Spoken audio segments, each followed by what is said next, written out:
All right, so for chapter 1, we start with some conceptual information.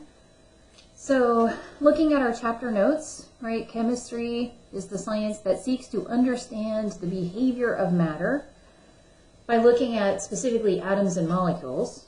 And we have 3 states of matter, right, solid, liquid, and gas.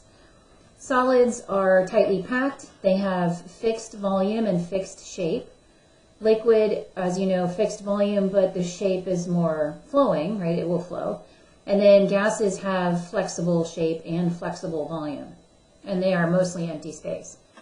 So the first thing is when we look at different types of matter, we're going to categorize them first as either pure substance or a mixture. And so when you look at those two, the way you can distinguish between them is to ask yourself if all samples would have the same constant composition. So if all samples would be exactly the same, right? So that's the first thing you ask. If yes, right, all samples would be the same constant composition, then that means it is a pure substance.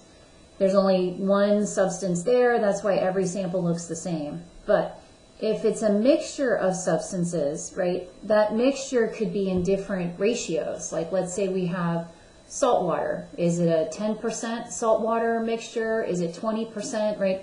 Saltwater samples are variable, so that helps us understand the difference between a mixture and a pure substance. Now, within pure substances, right, so we have sort of a designation. Pure substances will be elements and compounds, and mixtures can be defined as either homogeneous or heterogeneous. And elements we all know from the periodic table, right? Something like sodium, iron, oxygen, etc. Whereas a compound is when 2 or more elements are bonded together. So if we had like sodium oxide, Na2O. So if I have a sample of sodium oxide and an additional sample of sodium oxide, those all look the same. It's an oxygen ion with a -2 charge, 2 sodium ions, each with a +1 charge. That molecular structure or ionic structure, that looks the same regardless of the sample. But if I have a mixture, right, the samples will be variable. Homogeneous is when the substances in the mixture come together really well and the mixture appears the same throughout. So I always remembered, right, homo for the same, right? So it'll look the same throughout. And so an example there would be the salt water, if all of it dissolved, right? So there couldn't be any like residual salt left over at the bottom that didn't dissolve. But I like using examples from our kitchen, right? So something we're all familiar with, like milk, right? Not all glasses of milk are exactly the same. We know that the milk has water, sometimes fat, protein, calcium, right? There's those components in the milk mixture. And not every glass of milk is exactly the same. Heterogeneous, right, is when you can see the different substances. So it's going to look different in different parts. And classic example here is oil and water, right? Those two things do not mix well. So basically, if you look at any mixture, if you can see any kind of distinction from one substance to another, then you know it's heterogeneous. So another example here might be chunky peanut butter, right? Creamy peanut butter, homogeneous, right? But chunky peanut butter, heterogeneous. Let's say cream cheese, right? That looks homogeneous, but cottage cheese looks heterogeneous, right? So heterogeneous, it doesn't look exactly the same throughout. You can see some kind of separation or delineation among the substances. But homogeneous, the mixture has components that come together really well, and you really can't tell them apart. And a lot of times, if these are liquid-based, they'll be referred to as a solution. Now, pure substances, like I mentioned, right, constant composition, all samples are the same. Elements and compounds are your pure substances. The tiniest unit of an element we refer to as an atom. So we'd have a sodium atom or an iron atom. Whereas a compound, right, the tiniest unit there is a molecule. So a molecule of Na2O versus an atom of Na, right? And so you all may remember that from intro chem when we were looking at Avogadro's number. The second paragraph, or the next paragraph here, again, is talking about homogeneous versus heterogeneous mixtures. If we then continue now to the second page of the notes, we have some discussion here about the scientific method. And it's just kind of something to read to understand the process. But what I always think about is when I read my chemistry textbook, right, we have laws and theories, but theories can't ever be 100% proven. They can only be disproven. And so I always kind of go back and think about our first atomic model, which you all might remember is the bread pudding or raisin pudding or plum pudding. I've heard all three. And we'll talk more about that when we get to atomic structure. But that was our original thought of the atom. And then in the early 1900s, we figured out that that was in fact wrong. And we now have the nuclear atom with the nucleus. So first, right, you have an idea, a hypothesis. You make some observations and you want to explore that. So you have an idea. You want to test that. And then you collect your data from your tests. Look at the data, right, to form a scientific law. And if the law continues to be tested and tested by other scientists, right, then you can form a theory. All right. So that kind of talks about the first section in the chapter. Next is looking at properties and changes of matter. So a physical change, it changes the appearance of the matter, but it doesn't change the composition. So no new matter is formed. So really what often happens here is a phase change or a state change. So a lot of times when you look at a physical change, right, notice the structure of the water molecule doesn't change, the carbon dioxide doesn't change. We've just changed the state, right? So liquid to a gas, evaporation, solid to a gas called sublimation. Another example of a physical change would be like cutting a sheet of paper or cutting a piece of wood with an axe. We change the appearance, but it's still wood or it's still paper. We haven't changed the molecular structure of it. We've just, changed the shape or the appearance of it. A chemical change, on the other hand, this is called a reaction, right? And so what happens here is you always have new matter that's being formed. So when you look at your reaction, the reactants, right, bonds will be broken in this reaction here of the iron and oxygen. That oxygen O2 molecule, the double bond that has those oxygens together, is broken, and iron-oxygen bonds are formed on the product side. So whenever you break bonds and form new bonds, rearrange your atoms, right, we have something on the reactant side that looks different on the product side. That means we have new matter that has been formed, and that's a chemical change, right, which is also called a chemical reaction. All right. Now, the law of conservation of mass, all that I noticed, kind of wanted to note here was if I start with 4 Fe atoms on the reactant side, I also need 4 Fe on the product side. And we'll look more into this when we get into equation writing. All right, but rusting is a good example of a chemical change. So those are changes, right? We're changing the matter we're changing the appearance of the matter in a physical change. We're actually changing the matter itself to new matter in a chemical change. Now, properties of matter just describe, they're descriptions, that's it. So a physical property describes the matter by itself. We're not doing anything to it. We just have a sample. We want to explain what does it look like, smell like, texture, odor.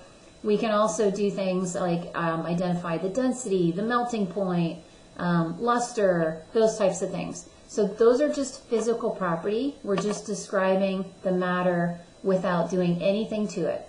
We're not heating it, exposing it to light or any other form of energy. We're not exposing it to other matter. It's just, this is the sample. This is what we observe without doing anything to it.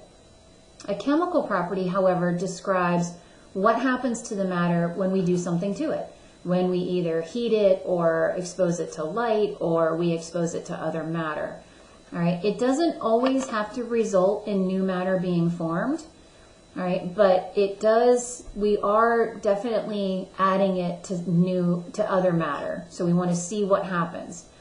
So some examples here is, the first one, the practice question at the bottom of this page says, how about the evaporation of rubbing alcohol? All right, so rubbing alcohol When it evaporates, evaporate just means we're taking it from a liquid to a gas phase. And the alcohol itself, the molecule, isn't changed.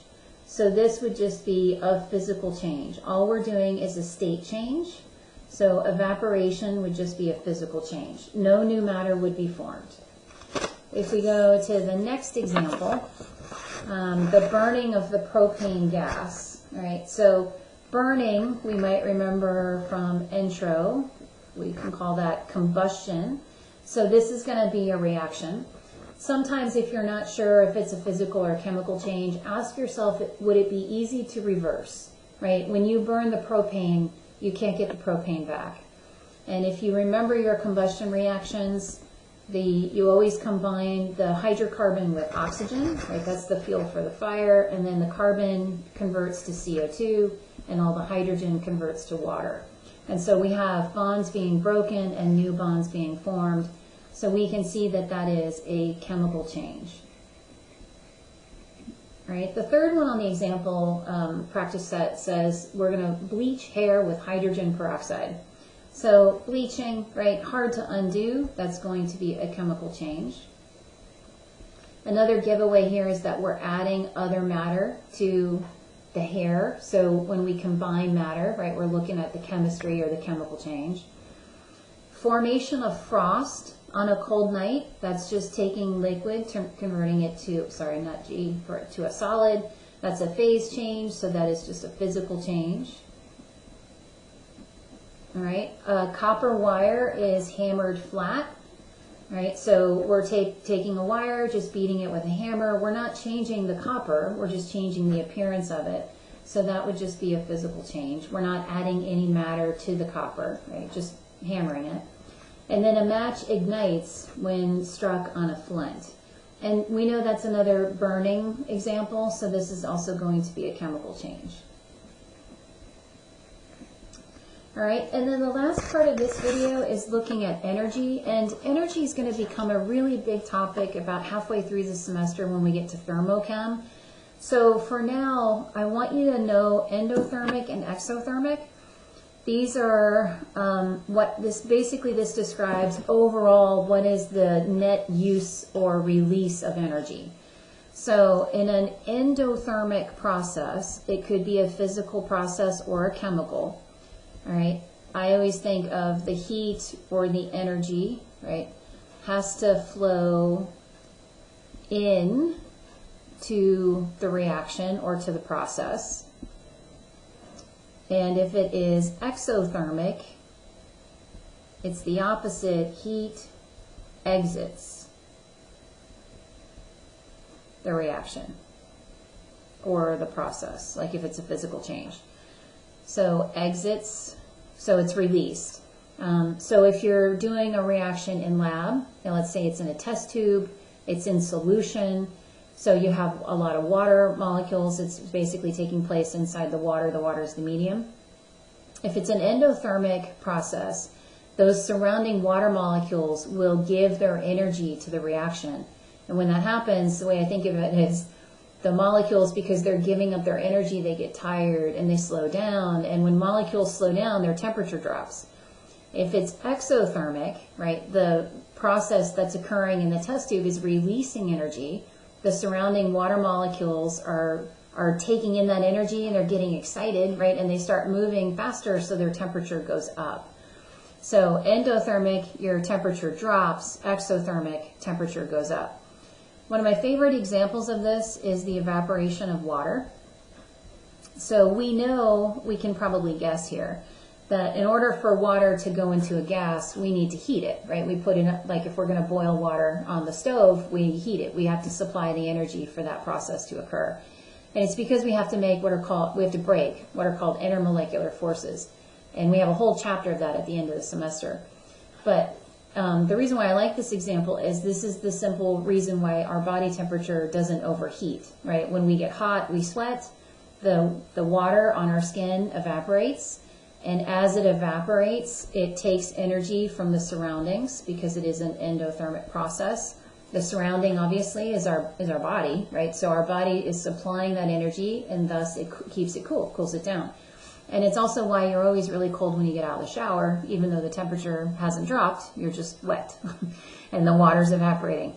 The last thing here in energy, right? Kinetic energy is the energy of movement. Kinetics, right? Potential energy is the energy of position. And then thermal energy is a type of kinetic energy, but thermal, right, for temperature. So I'm going to stop here for the first video because this was a good place to before I go into a new topic.